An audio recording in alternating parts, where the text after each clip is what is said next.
Question 1. What are Canadians called upon to serve as to uphold the law and the democratic process? A. Jury members. B. Members of Parliament. C. Community leaders. D. Military service members. Answer: A. Jury members. Serving on a jury when called upon is a legal responsibility of Canadian citizens to ensure that the judicial system functions with fairness and impartiality. Question 2. In Canada, which of the following is a fundamental characteristic of Canadian democracy? A. Only born citizens can vote. B. Citizens vote directly for the Prime Minister. C. Every citizen has the right to run for public office. D. Voting is mandatory for all citizens. Answer: C. Every citizen has the right to run for public office. This is an essential democratic right that ensures citizens can actively participate in the political process. Question 3. What legal document guarantees the legal rights of Canadians? A. The Bill of Rights. B. The Canadian Constitution. C. The Canadian Charter of Rights and Freedoms. D. The Declaration of Independence. Answer: C. The Canadian Charter of Rights and Freedoms. It is part of the Constitution Act, 1982, and guarantees fundamental freedoms to all Canadians. Question 4. Which right is protected under the Canadian Charter of Rights and Freedoms? A. The right to bear arms. B. The right to privacy in one's home. C. The right to freedom of thought, belief, opinion, and expression. D. The right to free health care. Answer: C. The right to freedom of thought, belief, opinion, and expression. These are fundamental freedoms outlined in Section 2 of the Charter. Question 5. What is a civic responsibility of Canadian citizens? A. To obey laws from other countries. B. To vote in every television poll. C. To volunteer for military service. D. To help others in the community. Answer: D. To help others in the community. Civic responsibility includes participating in the community to improve it for all. Question 6. Which of the following is a responsibility only for Canadian citizens? A. Paying taxes. B. Obeying the law. C. Voting in federal elections. D. Attending school. Answer: C. Voting in federal elections. While residents must obey the law and pay taxes, only citizens have the right and responsibility to vote in federal elections. Question 7. How can Canadian citizens participate in the democratic process, other than by voting? A. By watching the news. B. By joining a political party. C. By shopping at Canadian stores. D. By eating Canadian foods. Answer: B. By joining a political party. This is one way to engage more deeply in the democratic process by helping shape policies and leadership. Question 8. What is a duty of citizenship that contributes to a candidate's electoral campaign? A. Signing a petition. B. Making a financial donation. C. Writing an opinion column. D. All of the above. Answer: D. All of the above. These are all ways citizens can support a candidate's campaign and participate in the civic life of their country. Question 9. Before European settlement, the Algonquin people primarily inhabited which region of Canada? A. The Great Plains. B. The Atlantic coast. C. The Arctic region. D. The Ottawa River Valley. Answer: D. The Ottawa River Valley. The Algonquin people were predominantly located in the Ottawa River Valley, which is now present-day Ontario and Quebec. Question 10. The Inuit are indigenous people inhabiting the Arctic regions of Canada. Which of the following is not a traditional Inuit activity? A. Seal hunting. B. Igloo building. C. Whale fishing. D. Rice farming. Answer D. Rice farming. Rice farming is not a traditional Inuit activity as it is not suitable for the Arctic climate and geography where Inuit communities live. Question 11. The British established their first permanent colony in Canada in 1610 at A. Quebec City, B. Halifax, C. Cupids, D. Jamestown. Answer C. Cupids. The British established their first permanent colony in Canada at Cupids, Newfoundland in 1610. Question 12. The French and Indian War, which was part of a larger conflict known as the 7 Years' War, ended with the Treaty of A. Utrecht, B. Paris, C. Versailles, D. Ghent. Answer B. Paris. The Treaty of Paris in 1763 ended the French and Indian War, leading to France ceding its North American territories to Britain. Question 13. The Canadian Confederation, which unified the colonies of Canada, New Brunswick, and Nova Scotia, occurred in which year? A. 1867, B. 1776, C. 1791, D. 1812. Answer A. 1867. Canada became a self-governing dominion on July 1, 1867, through the process of confederation. Question 14. Which of the following fathers of Confederation played a significant role as the first Prime Minister of Canada? A. George Brown, B. Thomas D'Arcy McKee, C. John A. Macdonald, D. Louis Riel. Answer C.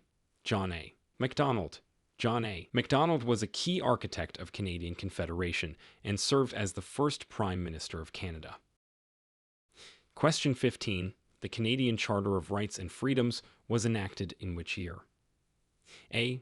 1982, B. 1967, C. 1949, D. 2000. Answer A. 1982. The Charter was enacted in 1982 as part of the Constitution Act, which repatriated the Canadian Constitution. Question 16. Which event is considered a defining moment in Canada's assertion of autonomy from Britain? A. The Battle of Vimy Ridge, B. The enactment of the War Measures Act, C. The adoption of the red and white flag, D. The Quiet Revolution. Answer A. The Battle of Vimy Ridge. The Battle of Vimy Ridge in World War I was a significant event in Canadian history and symbolized Canada's coming of age as a nation. Question 17. What are the two houses of Parliament in Canada? A. Senate and House of Commons, B. House of Representatives and Senate, C. House of Commons and Legislative Assembly, D. Legislative Assembly and Senate. Answer A. Senate and House of Commons. Canada's Parliament consists of the Queen, represented by the Governor-General, the Senate, and the House of Commons. Question 18. Who is the representative of the Queen in Canada? A. Prime Minister, B. Governor-General, C. Chief Justice, D. Lieutenant Governor. Answer B. Governor-General. The Governor-General represents the Queen in Canada and carries out the duties of the head of state on her behalf. Question 19. How is the federal government's power divided according to the Constitution Act, 1867? A. Equally between the federal and provincial governments. B. Primarily to the municipalities. C. Primarily to the federal government. D. By specific powers to the federal government and residual powers to the provinces. Answer D. By specific powers to the federal government and residual powers to the provinces. The Constitution Act, 1867, formerly known as the British North America Act, 1867, outlines specific areas of legislation for the federal government, with residual powers falling to the provinces. Question 20. In Canada, what is the role of the lieutenant governors? A. Representing the Prime Minister in the provinces. B. Representing the monarchy in the provinces. C. Leading the provincial governments. D. Representing the federal government in international matters. Answer B. Representing the monarchy in the provinces. Lieutenant governors act as the Queen's representatives at the provincial level. Question 21. Which principle underlies the division of powers between federal and provincial governments in Canada? A. Executive federalism. B. Patriation. C. Cooperative federalism. D. Constitutional monarchy. Answer C. Cooperative federalism. This principle refers to the interdependence and cooperation between federal and provincial governments in Canada. Question 22. What is the role of the Supreme Court of Canada? A. To enforce federal laws. B. To approve new provinces. C. To interpret the Constitution and act as the final court of appeal. D. To elect the Prime Minister. Answer C. To interpret the Constitution and act as the final court of appeal. The Supreme Court is the highest court in Canada, and its decisions are binding on all other courts in the country. Question 23. What is the primary function of the Canadian judicial branch? A. To create laws. B. To enforce laws. C. To interpret and apply laws. D. To appoint government officials. Answer C. To interpret and apply laws. The judicial branch interprets the law through court rulings and ensures that the law is applied fairly and consistently. Question 24. Who has the authority to make criminal laws in Canada? A. Provincial governments. B. Municipal governments. C. Federal government. D. All of the above. Answer C. Federal government. Criminal law is under the exclusive legislative authority of the Parliament of Canada, as per the Constitution Act, 1867. Question 25. Which industry is considered the largest in terms of GDP contribution in Canada? A. Automotive. B. Energy. C. Agriculture. D. Technology.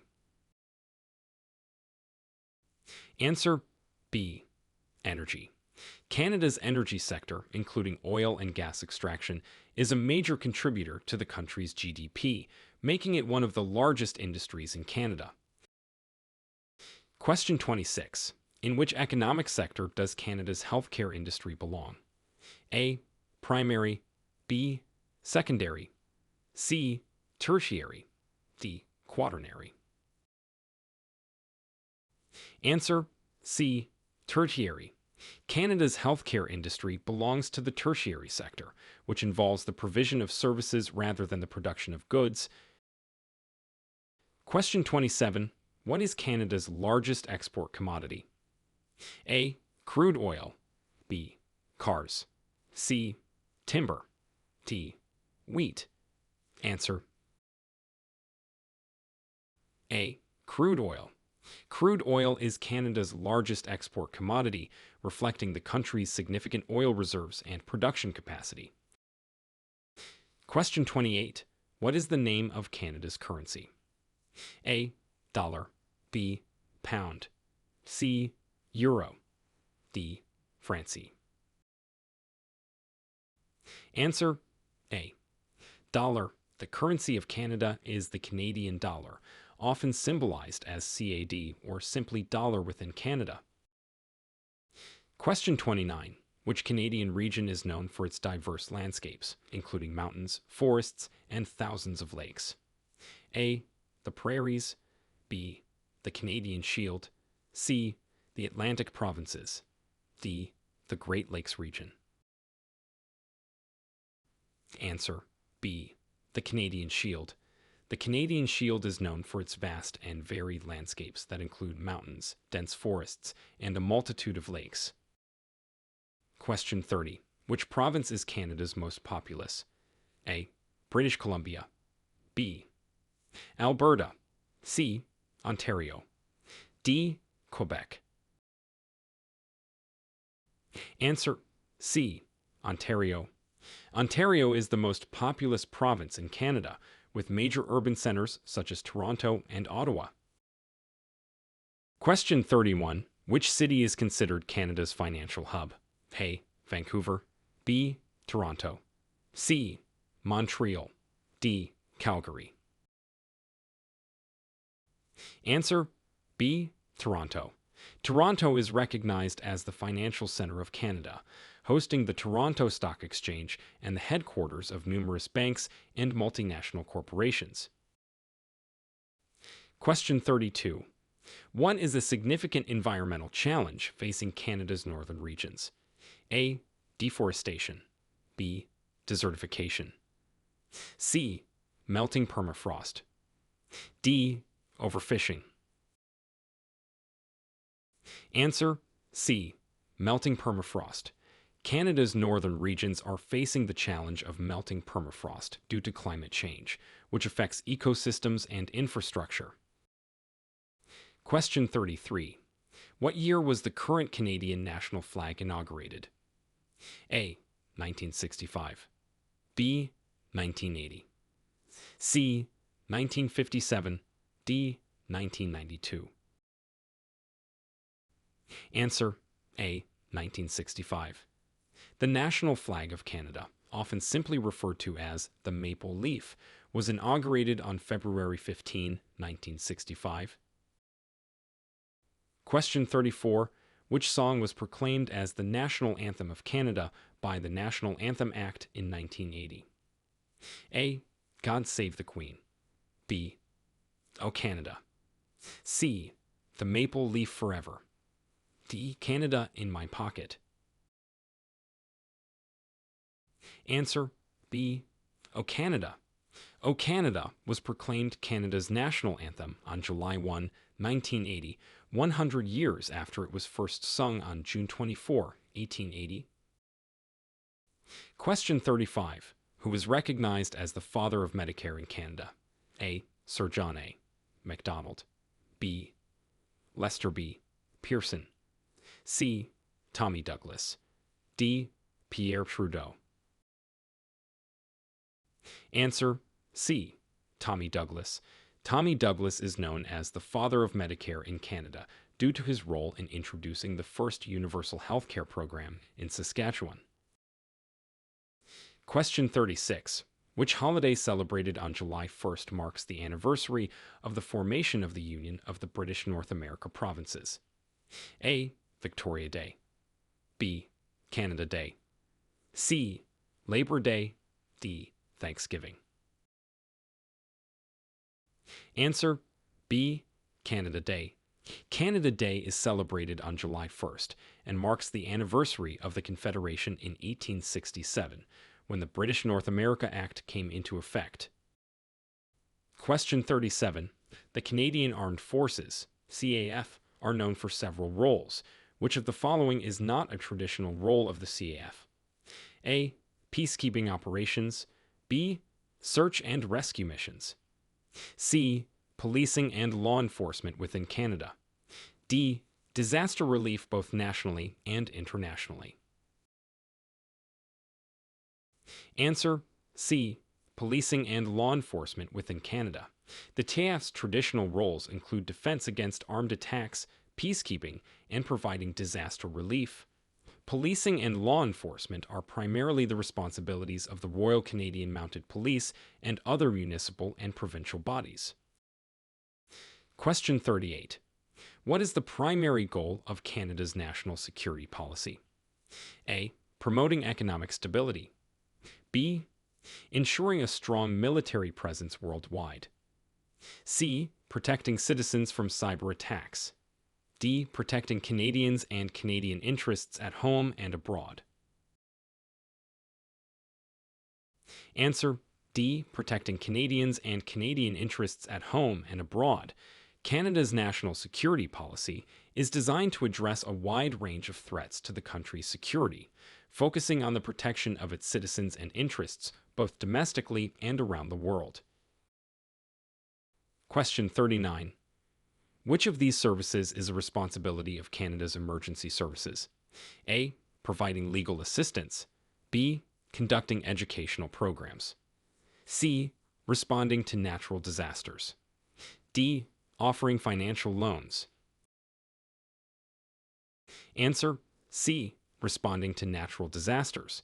Emergency services in Canada are responsible for providing rapid and efficient response in the event of natural disasters, such as floods, wildfires, and earthquakes, to ensure public safety and assist in recovery efforts. Question 40. Canada's participation in the North Atlantic Treaty Organization, NATO, is an example of its role in A. Domestic policy making. B. Global economic development. C. International security cooperation. D. Environmental protection initiatives. Answer: C. International security cooperation. Canada's involvement in NATO is indicative of its commitment to international security and defense cooperation alongside other member countries to ensure collective security.